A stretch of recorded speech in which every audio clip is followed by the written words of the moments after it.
Welcome back mga kaaldab. Ito na naman po ang inyong lingkod, si Mr. Destiny. At magbibigay po tayo ng pinakamainit na update po ngayon sa social media mga kaaldab. Ito yung pinaka-latest na talagang pinag-uusapan po ngayon sa social media.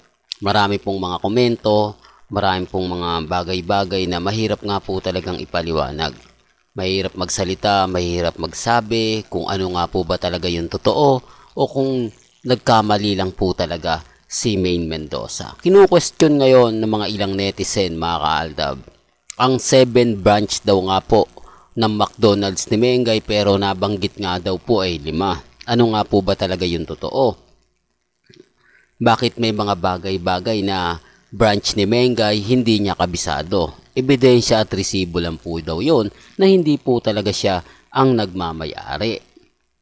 Ito yung pananaw nga po mga kaaldab. Sabi ko nga po sa inyo, sila Nikki, Colleen, ang may-ari nga po talaga ng McDo ni Mengay. Pinamana na po ito ni Maine Polkerson mga kaaldab. Kaya nga po yung mga ibang Aldab Nation, alam na alam po talaga yung kwento na yan. Di po ba? Medyo bitter lang po talaga kasi kami kapag ako nagbibigay ng update. Sinasabi nilang hindi, paano mapupunta, si Mengay pa rin ang owner niyan.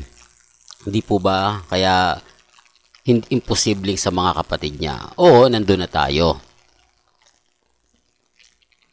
Kay Mengay nakapangalan pero ang nagmamanage nga po raw niyan si Nikki. Hindi po ba? Sinasabi ko lang po yung totoo. Sinasabi ko lang po yung mga dapat na mga kaganapan. Hindi po ba? Nagiging bitter lang po ako dahil nga po Aldab fans ako. Nagiging bitter lang po ako dahil nga po lahat ng mga ina-update ko patungkol nga po kila Mengay at kay Alden. At syempre binabatikos ko nga po yung mga edited picture, edited video nila Congressman Spotted at ni Mengay. Di po ba? Kaya nga po bitter na bitter ang tawag sa akin eh. Pero bago tayo magsimula at bago natin ituloy itong update na to, kung bago ka lang sa channel na to at isa kang true-blooded Aldab Nation na nagmamahal po kila Mengay at Tisoy, tama po ang channel na pinuntahan mo kaya consider na po kitang bagong subscriber. At huwag mong kalimutang i-share ang mga video po natin sa mga mami, sa mga titas, at sa mga senior. Remind ko lang po mga kaaldab sa mga kumbaga ganito ganyan, sa mga ganon, di po ba? Huwag po kayong basta-basta maniniwala. Dito naman po sa channel ni Mr. Destiny, updated na updated po kayo. Di po ba? Real talk kaya mga kaaldab. Well, tuloy na po tayo. Marami po kasi ngayon mga kaaldab ang nagdududa na hindi naman po may aalis yan eh. Kasi kahit ako, biruin mo, 7 branches tapos 5 lang yung nabanggit ni Mengay. Pero baka 5 lang talaga. At yung dalawa ay hindi na po talaga sa kanya. May mga bagay-bagay po na talaga naman pong na mapapaisip po yung iba. Hindi po ba? Sinasabi ko lang po ito para klaro para sa mga bumibisita at syempre sa mga dumadaan. O tapos ngayon, sabay na sabay pa yung pagkalat ni Atasha dahil gumagawa nga po raw ito ng kanta at talagang pinagpipiestahan. Tapos lumabas pa na siya na nga po daw talaga ang susunod na Maine Polkerson. O, di po ba tama ako? Kaya marami nagre-react na ganito ganyan.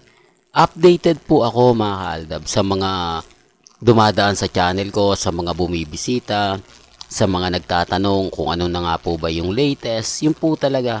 Ito nga po yung sinasabi ko eh, na si Atasha po talaga yung pinaka pasisikatin ngayon ng EAT. Ramdam nyo naman po, di po ba, itong teleserye nila na sina Mami Josie at si Papa Ethan, di po ba, tapos si Atasha. Darating ang point mga kaaldab na binibuild up na po nila yan eh, paunti-unti.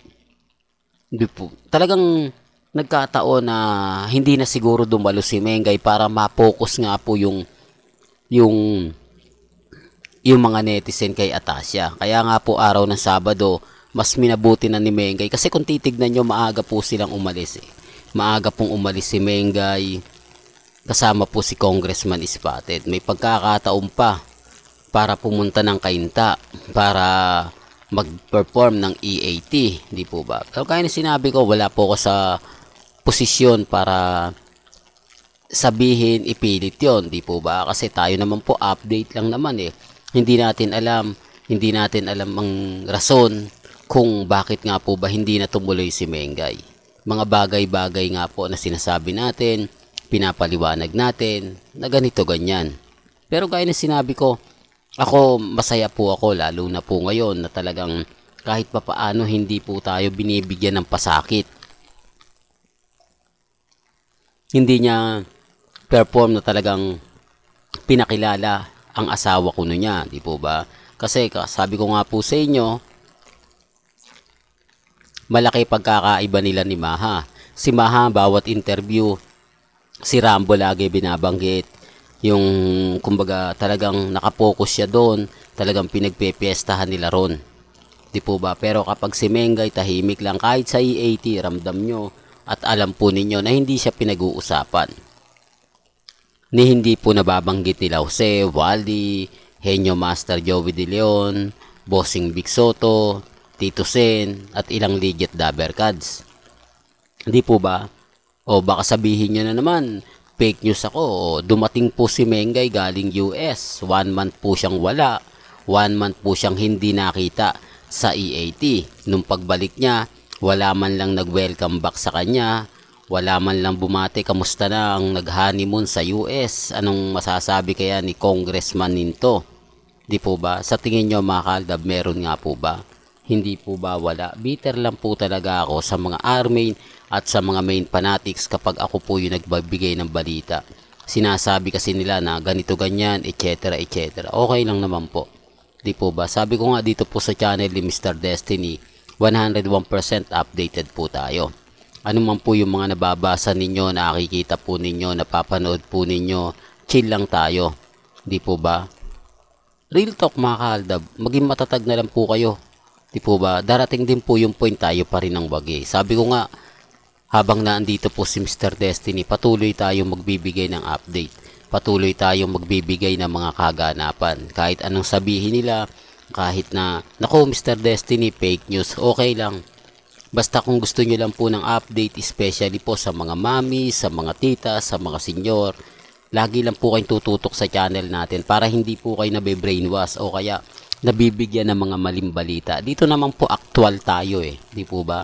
Well, hanggang dito na lang po yung updates natin mga kaalda ba? Kaya kung gusto nyo pa po ng pinaka-latest at sariwang update, abay tutok lang po kayo sa channel ni Mr. Destiny para updated po kayo sa mga bago at sa mga latest na i-upload po natin maya-maya lang. Hanggang sa muli, salamat po sa panonood at pakikinig.